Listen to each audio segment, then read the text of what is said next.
नमस्कार, मैं हूं पवन त्यागी।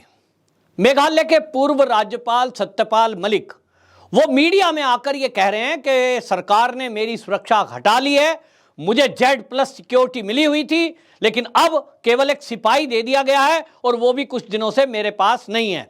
मेरी जान को बड़ा खतरा है।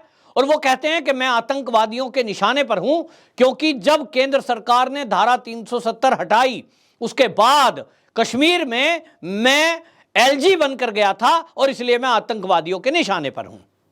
लेकिन सवाल यह है कि यह सत्यपाल मलिक अब इस तरह की भाषा इस्तेमाल कर रहे हैं। वो कह रहे हैं मैंने कभी मोदी के विरोध में थोड़ा ही कुछ बोला है। लेकिन मैं सत्यपाल मलिक जी को याद दिलाऊंगा कि जब वो राज्यपाल जैसे संवैधानिक पद पर थे, उस समय उन्होंने किस तरह से खालिस्तानी मूवमेंट चलाने वालों की भाषा का प्रयोग किया, उन्होंने किस तरह से केंद्र को धमकाने का काम किया, उन्होंने किस तरह से मोदी को सीधी सीधी धमकी नहीं दी, बल्कि एक काम उन्होंने ऐसा किया जो योगी सरकार के साथ भी छल था, जिसके कारण वो आंदोलन और ज्यादा चला। वो मुद्दा था गाजीपुर बॉर्डर का राकेश टिकैत को लेकर के। लेकिन आज जो सुरक्षा घटाई गई है, वो क्यों घटाई गई, वो तो केंद्र उसके बारे में जवाब देगा। उन्होंने चिट्ठी लिखी है। लेकिन आपको यह बता दूं कि यह तो सारा देश जानता है कि जब कोई पोस्ट पे होता है और उसके बाद वो जो रिटायर हो जाता है तो वो सुविधाएं उसको नहीं मिलती जो नौकरी पे रहते हुए मिल रही थी। उदाहरण के लिए जितने भी जज हैं उनकी भी जान को खतरा होता है, क्योंकि बड़े बड़े आतंकवादियों के बारे में वो फैसला देते हैं। लेकिन जब वो पोस्ट पर हैं तो उनकी गाड़ियों के आगे पीछे एस्कॉर्ट चलता है। रिटायर हो जाते हैं तो उनको भी 4-6 ऐसे ही पुलिसकर्मी, सुरक्षाकर्मी दिए जाते हैं लेवल के हिसाब से। कई बार तो जिला जज स्तर को मिलता ही कुछ नहीं है। लेकिन आप कभी राज्यपाल थे, आज नहीं है, और आप चाहते हैं कि वही सुविधा आपको मिलती रहे जो पहले मिलती थी। ये कैसे हो सकता है? आपकी सरकारी गाड़ी, सरकारी बंगला, वो जो 10-15 सिक्योरिटी गार्ड आपके Z+ के कारण रहते थे, उसमें से 4 तो इनको उठाने और बिठाने में लगे रहते थे। 2 हाथ पकड़ेंगे, 2 पैर पकड़ेंगे, बगल में सहारा देंगे। वजन बढ़ गया है, शरीर चलता नहीं, लेकिन जुबान चलती है। और जब जुबान चलती है तो वो ऐसी चलती है कि उनकी जुबान पर खालिस्तानी मूवमेंट चलाने वाले खुश होते हैं, देश विरोधी ताकतें खुश होती हैं कि चलिए भाई, हमारी टीम में एक आदमी और आ गया जो मोदी को गाली दे सकता है, जो मोदी पर प्रहार कर सकता है। और ताज्जुब देखिए कि भारतीय जनता पार्टी ने इनको राज्यपाल और कश्मीर का उपराज्यपाल जैसा पोस्ट दी, लेकिन इन्होंने बदले में भाजपा को क्या दिया? धोखा, गाली, चुनौती, चेतावनी, और किसानों को केंद्र सरकार के विरुद्ध भड़काया। मैं आपको सत्यपाल मलिक के कुछ बयान बताता हूं और उसके कारनामे भी बताऊंगा, जिसके कारण आपको लगेगा कि ये जो सत्यपाल मलिक बात कर रहे हैं कि इनकी सिक्योरिटी घटा दी, सिक्योरिटी नहीं, इनके ऊपर तो देशद्रोही धाराओं में केस दर्ज होकर इनकी जांच होनी चाहिए कि इन्होंने जब ये राज्यपाल थे मेघालय के, उसके अलावा उस समय क्या ये किसी ऐसे देश विरोधी एजेंडे पर काम कर रहे थे? ये भी जांच होनी चाहिए। और जब जांच होगी तो आप पाएंगे कि कोई तो है, क्योंकि आप किसी प्रदेश के राज्यपाल रहते हुए देश के प्रधानमंत्री या गृह मंत्री के विरुद्ध इस तरह से मुखर होकर नहीं बोल सकते। कोई सोचेगा मैं इस पोस्ट पर हूं, ये कहते थे मैं 1 सेकंड में इस्तीफा ले दूंगा, मैं तो जेब में रख के घूमता हूं, मुझे कोई बोले तो सही, मैं तुरंत इस्तीफा दे दूंगा। ऐसा बोलता है कोई? आपको एक सम्मान दिया गया, मोदी सरकार ने यदि आपको सम्मान दिया तो वो इसलिए दिया कि आप जाट बिरादरी से आते हैं। और भारतीय जनता पार्टी में हर वर्ग को एक सम्मान दिया जाता है बिरादरी के नाते। वो समझा गया कि आप पढ़े लिखे हैं, दूसरी पार्टी छोड़कर आए हैं, आपको इतना बढ़िया पोस्ट दी, संवैधानिक पोस्ट दी, तो आपको तो मोदी जी का थैंक्स बोलना चाहिए। लेकिन ये किसान आंदोलन के सहारे सोच रहे थे कि तुम बड़े लीडर बन जाओ और कब मैं राज्यपाल की कुर्सी छोड़ूं, मैं तो देश का प्रधानमंत्री बन सकता हूं। प्रधानमंत्री बनने का सपना इस देश में कई लोग देख रहे हैं। उसमें केजरीवाल जी हैं, उसमें नीतीश कुमार हैं, ममता बनर्जी हैं, राहुल गांधी तो पहले से हैं ही हैं, शरद पवार जी हैं, और इसमें कई साउथ के नेता भी हैं। वो सोच रहे हैं हम बनेंगे। लेकिन सत्यपाल मलिक जी को लगा कि ये तो ज्यादा पढ़े लिखे हैं, मैं बन सकता हूं। सूत्र ये बता रहे हैं कि इनकी मंशा तो उसी जाट कोटे से उपराष्ट्रपति बनने की थी कि मुझे राष्ट्रपति उपराष्ट्रपति बनाओ, वरना तो ऐसे ही बोलूंगा, फिर मैं आपके विरुद्ध खड़े कर दूंगा किसानों को। सूत्र कह रहे हैं, मैं पुख्ता जानकारी मेरे पास नहीं है, लेकिन जो भाजपा के सूत्र हैं वो ये बताते हैं कि इस तरह की कोई बातचीत की जिसको केंद्र ने इनकी बयानबाजी और इनके पीछे की जो बाकी चीजें हैं, क्योंकि वो राष्ट्रपति हो, उपराष्ट्रपति हो, संवैधानिक पोस्ट पर यदि किसी व्यक्ति को नियुक्त किया जाता है तो उसके बारे में आपको बता दूं, चाहे जज बनाने की प्रक्रिया हो, उसकी पूरी इंटेलिजेंस रिपोर्ट मंगाई जाती है। आईबी उसके बारे में पूरी जानकारी गृह मंत्रालय को देता है। उस क्लियरेंस के बाद उस बंदे को उस जगह बिठाया जाता है। तो कहा यह जा रहा है कि आईबी की रिपोर्ट में यह चीजें आई कि कहीं ना कहीं इनके टच में कुछ ऐसे लोग हैं जो देश विरोधी एक्टिविटी में लगे हुए हैं, और इसके कारण गृह मंत्रालय इनको उपराज्यपाल बनाते बनाते रह गया और वहां जगदीप धनखड़ जी को जगह मिली। वो भी जाट हैं, उसी कम्युनिटी से हैं। लेकिन अब आप तुलना कर लीजिए, एक तरफ जगदीप धनखड़ हैं, उनकी शालीनता, उनकी सरलता और उनकी भाषा और उनका कार्य, जिस तरह से पश्चिम बंगाल में उन्होंने ममता बनर्जी पर नकेल कस के रखी, आज वो राज्यसभा में जब होते हैं तो वहां सांसदों पर भी इसी तरह से अंकुश लगाकर रखते हैं कि वहां कोई अपनी मर्जी से नियमों को तोड़ नहीं सकता, क्योंकि नियमों की पूरी जानकारी है।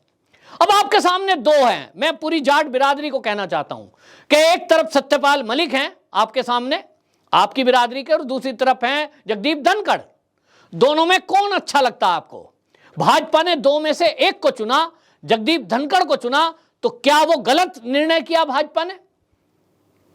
बिल्कुल ठीक निर्णय था, क्योंकि ये जो सत्यपाल मलिक हैं, आप देखें कि इन सत्यपाल मलिक का जाट बिरादरी में कोई आधार नहीं है।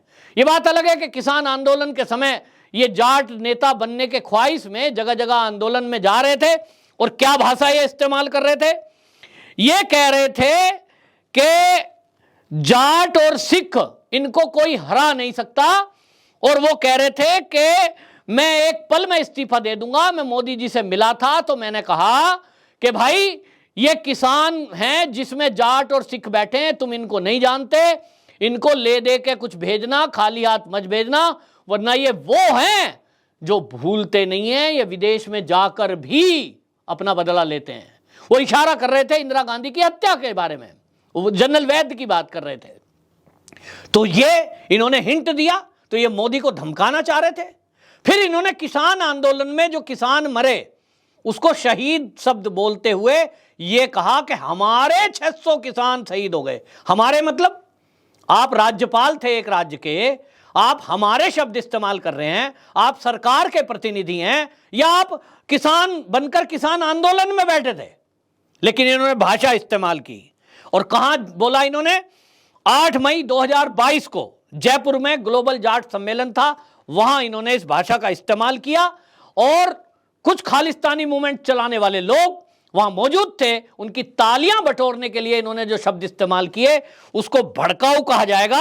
और ये कह रहे हैं कि अगर किसानों की मांग नहीं मानी गई, इनको एमएसपी दे के भेजना, वरना ये किसान आंदोलन बड़ी हिंसा में बदल सकता है, ये भयंकर युद्ध छेड़ सकते हैं, ऐसे शब्द इस्तेमाल किए।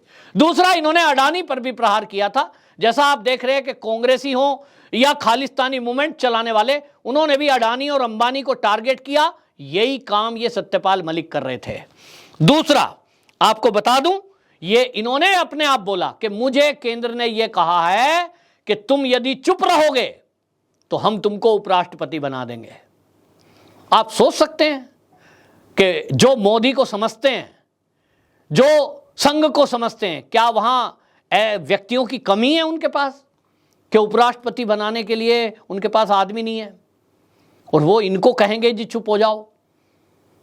चुप करने के तो बहुत तरीके सरकार के पास होते हैं, लेकिन उनमें से एक भी तरीका सरकार ने इसलिए प्रयोग नहीं किया क्योंकि वो इनका सम्मान कर रहे थे, आज भी कर रहे हैं। लेकिन ये जिस तरह की राजनीति कर रहे हैं कि आज तक जैसे चैनल को बुलाकर ये बताने की कोशिश कर रहे हैं कि साहब मेरी जान को खतरा है, मेरी सिक्योरिटी घटा ली, जबकि हर व्यक्ति की घटती है। लेकिन आपको बता दूं, इनका एक सबसे खतरनाक काम इन्होंने किया था तारीख थी 28 जनवरी 2021। स्थान दिल्ली का गाजीपुर बॉर्डर। उस स्थान पर आपको बता दूं कि राकेश टिकैत, जो कि पश्चिमी उत्तर प्रदेश से किसान नेता के रूप में आते हैं, उनका आंदोलन चल रहा था और उन्होंने सड़क को बंद कर रखा था। लेकिन जब सुप्रीम कोर्ट से यह आदेश आया कि सड़कों को आप बहुत देर तक ऐसे रोक नहीं सकते और आंदोलन करना है तो एक निश्चित जगह पर बैठिए, सरकार की तरफ से एफआईआर दर्ज की गई और इनको कहा गया कि आप सरकार ये सड़क खाली कर दें और आपको आंदोलन करना है तो पुल के नीचे बैठिए या तो जंतर मंतर जाइए, हम आपको गाजियाबाद में एक मैदान दे देते हैं, वहां आप प्रदर्शन करिए, धरना दीजिए। इसके बाद ये नहीं माने। योगी जी की तरफ से पुलिस को निर्देश दिए गए कि इस आंदोलन को जैसे भी है खत्म करो और बल प्रयोग करना पड़े तो करो, जो धाराएं लगानी हो वो लगाओ, क्योंकि ना तो कोविड के नियमों का पालन हो रहा था और सड़कों को रोककर घेर कर बैठा हुआ था, और इसलिए यह तय हुआ कि यहां तत्काल इनको गिरफ्तार करें। तो पुलिस के एक बड़े अधिकारी ने इनको तुरंत बता दिया, जो इनकी मित्रता थी, जब वो एसएसपी मुजफ्फरनगर रहे थे तो दोस्ती थी इनकी, उन्होंने फोन करके बता दिया कि राकेश टिकैत जी चुपचाप पुलिस के साथ चले जाना जब वो उठाने के लिए आए, वरना उनको बाबा जी का बहुत क्लियर कट आदेश है, कुछ भी हो सकता है। ये कुछ भी जो शब्द था, ये सब जानते हैं कि उत्तर प्रदेश में गाड़ी भी पलटती है और उत्तर प्रदेश में बाकी क्या क्या होता है। योगी जी का स्पष्ट आदेश था और इसलिए राकेश टिकैत को लगा कि या तो आंदोलन खत्म करें, तो जो एडवांस ले रखा है जिनसे आंदोलन चलाने के लिए वो नाराज हो जाएंगे, और यदि आंदोलन खत्म नहीं करते हैं तो बाबा जी की पुलिस क्या इंतजाम करेगी, कुछ कोई कह नहीं सकता।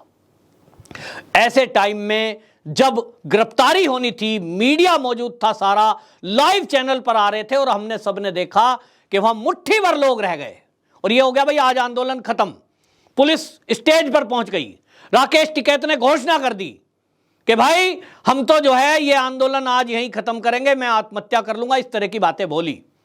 लेकिन उसी बीच कहते हैं, मेरे पास पुख्ता जानकारी नहीं है, पहले बता दूं, सूत्रों के हवाले से कहा गया कि ये सत्यपाल मलिक थे जिन्होंने राकेश टिकैत के इस आंदोलन को आगे चलाए रखने के लिए गृह मंत्री अमित शाह से बात की और उनको कहा कि इसको तत्काल दखल करें, यह आंदोलन में हिंसा फैल सकती है, मेरे पास जानकारी है, और ऐसा करो यूपी की पुलिस को अभी तुरंत भेज दो और मैं कुछ ही घंटों में आगे इस मामले को चुपचाप अपने हिसाब से टैकल कर दूंगा और यह आंदोलन खत्म करा दूंगा, राकेश टिकैत धरना खत्म कर देंगे। कहा जा रहा है कि अमित शाह ने इनके आश्वासन पर योगी जी को आदेश दिया, पुलिस वापसी हुई और फिर हमने सबने देखा कि क्या ड्रामा हुआ। राकेश टिकैत वहां फूट फूट कर रोए कि मेरी हत्या कराना चाहते हैं, मुझे जो है गोली मार देंगे, इस तरह की बातें की और उसके बाद वो आंदोलन और तेजी से भड़क गया। इस सब के पीछे कहा जा रहा है कि वो सत्यपाल मलिक थे। तो मैं आपसे पूछना चाहता हूं, क्या ऐसे आदमी को सिक्योरिटी देनी चाहिए, या ये देश विरोधी एक्टिविटी है, या ये नियमों का उल्लंघन है? मैं ये भी नहीं कह रहा हूं कि ये देश विरोधी है, क्योंकि किसानों का आंदोलन, अगर इसको यही कहें किसानों का आंदोलन है, जबकि आज तो ये साक्ष्य सुरक्षा एजेंसियों के पास हैं, जांच एजेंसियों के पास हैं कि उसमें खालिस्तानी मूवमेंट चलाने वालों ने फंडिंग की है। यह आरोप राकेश टिकैत जी के साथ वालों ने लगाया। तो क्या ऐसे में अगर कह रहा हूं कि अगर सत्यपाल मलिक जी किसी के इशारे पर, विदेशी फंडिंग पर इस तरह का कारनामा कर रहे थे, तो इनको सिक्योरिटी मिलनी चाहिए या इनके खिलाफ यूएपीए में केस दर्ज होकर इनको जेल की सलाखों के पीछे डालना चाहिए? अपनी राय जरूर बताएं और इस वीडियो को शेयर जरूर करें। वंदे मातरम।